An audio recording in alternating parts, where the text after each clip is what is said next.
This uncle is picking up others' leftover food. What kind of society is this? There are still people without enough to eat.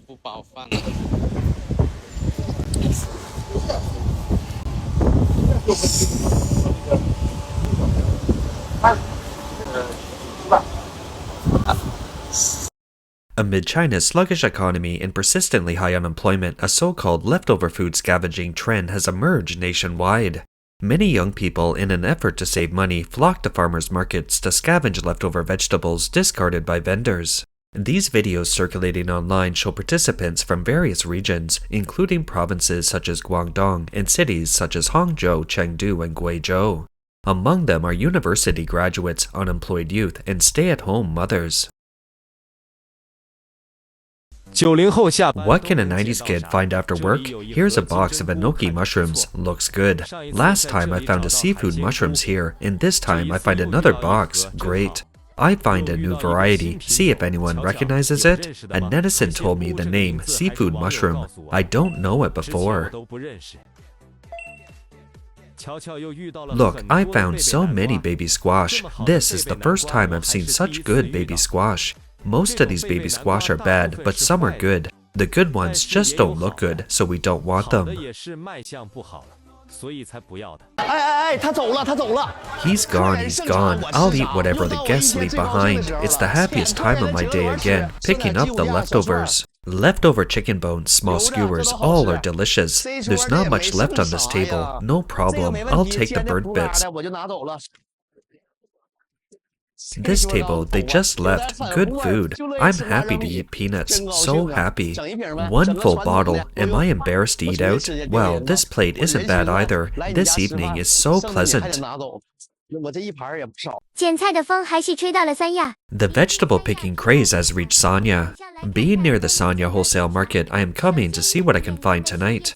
First, the leafy green section caught my eye. It's rare to find anything good here, so I keep going further in. Look, here I am. A small section of lotus root. Take it. Find a small bunch of garlic sprouts. Look good. Take it. Find some red chilies. Pick 2 and take them. Those of you coming to pick vegetables, please wear gloves and masks. The smell of these rotten, fermenting vegetables is really awful.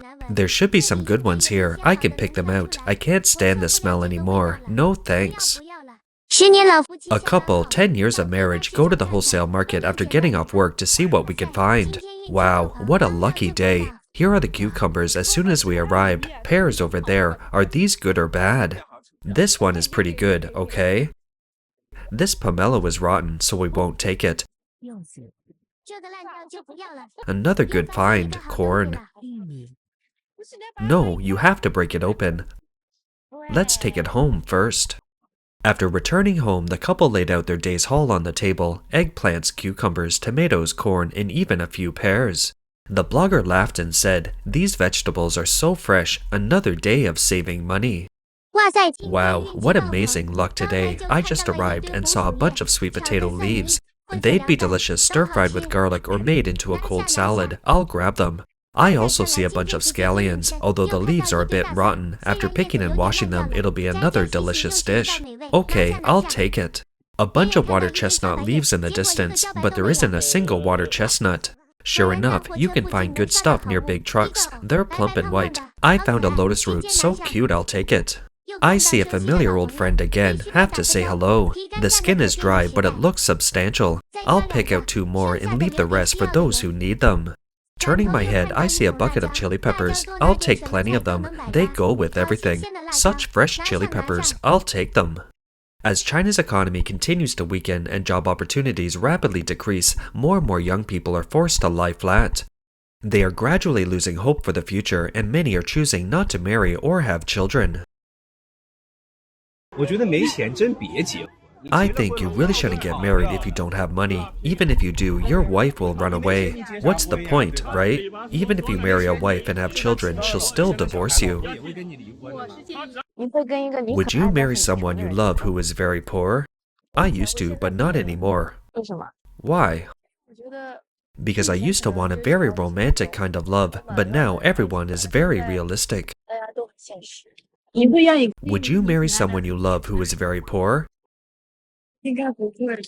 Probably not. I think if someone is very poor, they definitely haven't worked hard enough, so I wouldn't be with someone who has no future.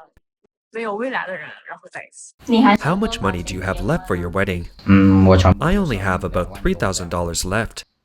You've been working for so many years, and this is all you have left? Let me calculate it for you. I've worked for 4 years since graduating. During those 4 years, I first earned some money and bought a car for $12,500 outright, the one I drive now. I originally had $7,000 in savings after the last year. The blogger said, "You know, I spent $1,100 on an iPhone for you. Then we went to Sanya for wedding photos, which cost another $1,000. We also travel around a lot. The money just keeps going, and now I only have $3,000 in savings.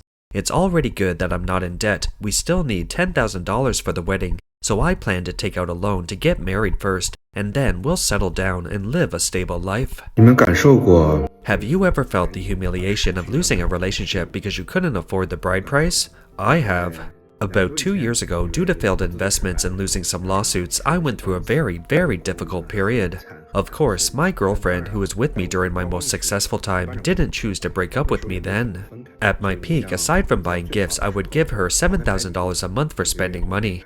Later, it was $4,300, then $3,000, and eventually I could only afford a $1,400 contact card. Even later, because of the lawsuits, my bank cards were frozen and I might have to use her card to go out. Blogger Xiao Zhang said that he and his girlfriend had actually seriously discussed marriage. When discussing the bride price, she asked for $70,000. He didn't think this number was outrageous. When he was financially well off, he could easily come up with that money. Moreover, his girlfriend is outstanding and beautiful, with many suitors, so a bride price of this size isn't excessive. However, he suddenly faced financial difficulties at that time and was really strapped for cash. His family, upon learning of the situation, fully supported him, saying they were willing to sell everything they owned for his happiness. Everything seemed to be going smoothly until the very last moment when his girlfriend made another condition. She wanted to buy another minivan because she wanted to ensure a comfortable travel experience for herself and the baby if they had a child. Given her circumstances, this request was understandable, but Zhang genuinely couldn't afford a decent minivan at the time. The two remained deadlocked, neither willing to back down, and ultimately their relationship ended. Xiao Zhang said, "To this day, I don't blame her, and I have no right to blame her. She deserves a better life. Since we missed our chance, let it be." I'm not planning to get married. Poor people don't deserve to get married and have children. I'm a 37-year-old single man working in Beijing. To be honest, I'm quite desperate about this world. It's truly absurd. After living for 37 years, I finally understood that poor people don't deserve to get married and have children. Cattle and horses mating can't produce anything. Only cattle and horses can. What happens to the cattle and horses? They come to suffer in this world. The blogger works in Beijing. Taking Beijing as an example, his fixed monthly expenses are rent $300, transportation costs $100, utilities $20, food $360, and other expenses $140, totaling $900 per month.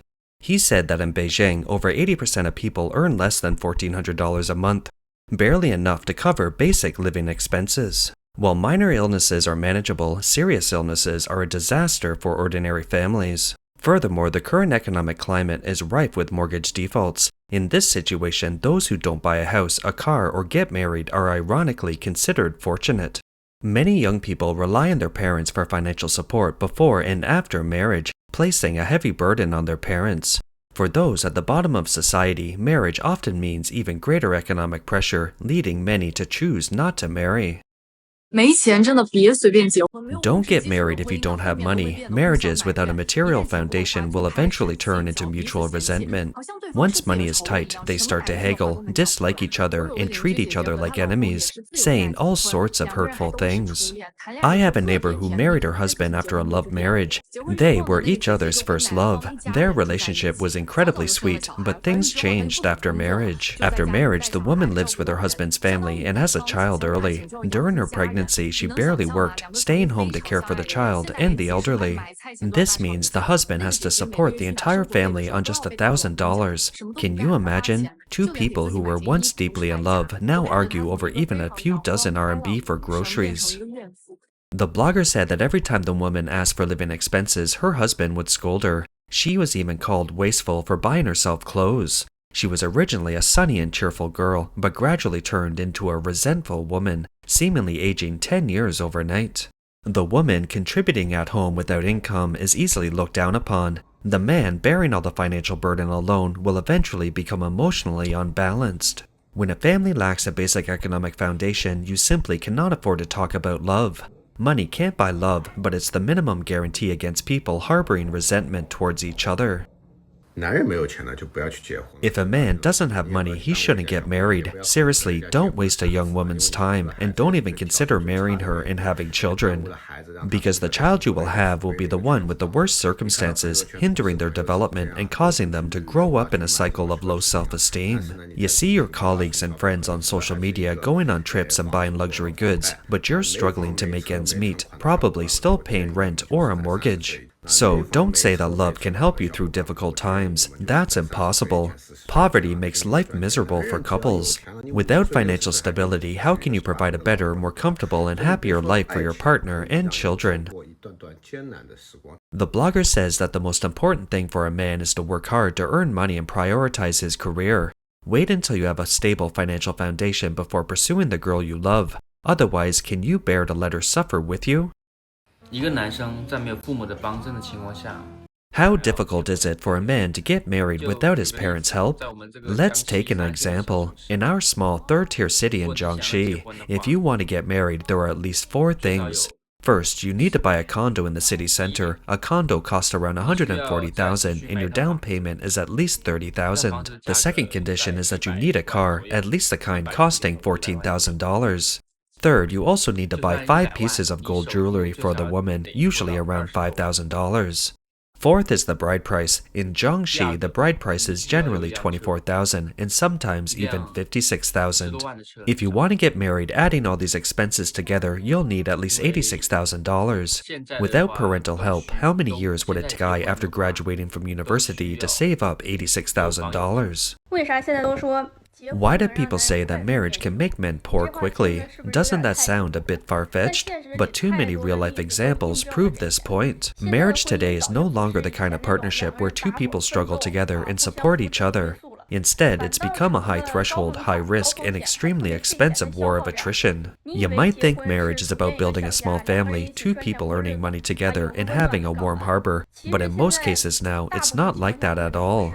Marriage for men is more like a high-risk investment. Once you step in, not only will you spend all your savings, but your salary for the next few decades will also be tied up, leaving you completely out of control. I'm getting married in 22 days, but my boyfriend and I had a huge fight, and we even decided to call it off on the spot. The fight was about money, because we realized we simply couldn't afford the wedding. We don't have the money.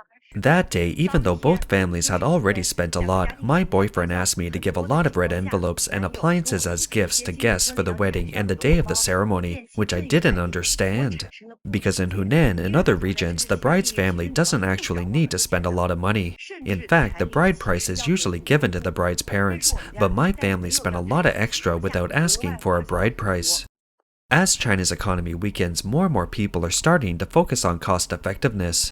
For many housewives, buying leftover food blind boxes has become a practical way to save money. Merchants package unsold food items that are still within their shelf life into blind boxes and sell them at low prices. Consumers don't know what's inside when they buy them, hence the name blind box. Leftover food blind boxes are truly a lifesaver for impoverished college students and working-class people. Is it worth buying? Today, I'm going to try a blind box at the store. It's not time yet. The pickup time is 1:45 p.m. and it's 1:40 p.m. now. These blind boxes are usually only available after meal times. $1.20 for 4 dishes and a Coke. The 4 dishes include 2 meat and 2 vegetable dishes. The blogger thinks buying leftover food blind boxes is incredibly cost-effective and a great way to save money. 从网上看到了生菜盲盒。 I saw the leftover food blind boxes online, searched for them, and found a nearby store where I could pick them up. Pickup is only available between 8:30 p.m. and 9:30 p.m. There are two price points, $1.40 and $3. I chose the $1.40 one to try it out. Let's see what's inside the blind box. 2 egg tarts. It seems they are 70 cents each with the group buy. So I've already broken even. One sandwich, it seems to sell for $2.40 in stores. After tasting the food in the blind box, the blogger repeatedly praised it, saying, "It's really delicious." He felt it was completely worth the price. What's in a $2.90 5-star hotel leftover food blind box in Chengdu? Let's grab the takeout box and go. Seafood and drinks are off limits, everything else is fine. The grilled items include lamb, chicken, pork knuckle, and vegetables. First, some does pork knuckle and some refreshing pickled cabbage. Then the last wing of the roast chicken, lots of lamb chunks. The scallop stall is huge. Fish slices, chili ribs, and boiled pork slices all end up in my bowl. I am tempted by the color of the egg tart, but then I realize it takes up too much space. The baked apple is so cheap, and the pineapple sandwich is delicious. $1.16 to $1.19, a huge box. Do you think it's worth $2.90? That's all for today. If you enjoy our content, please give us a thumbs up, subscribe, leave a comment, and share it with a friend. We appreciate your support, and we'll see you next time.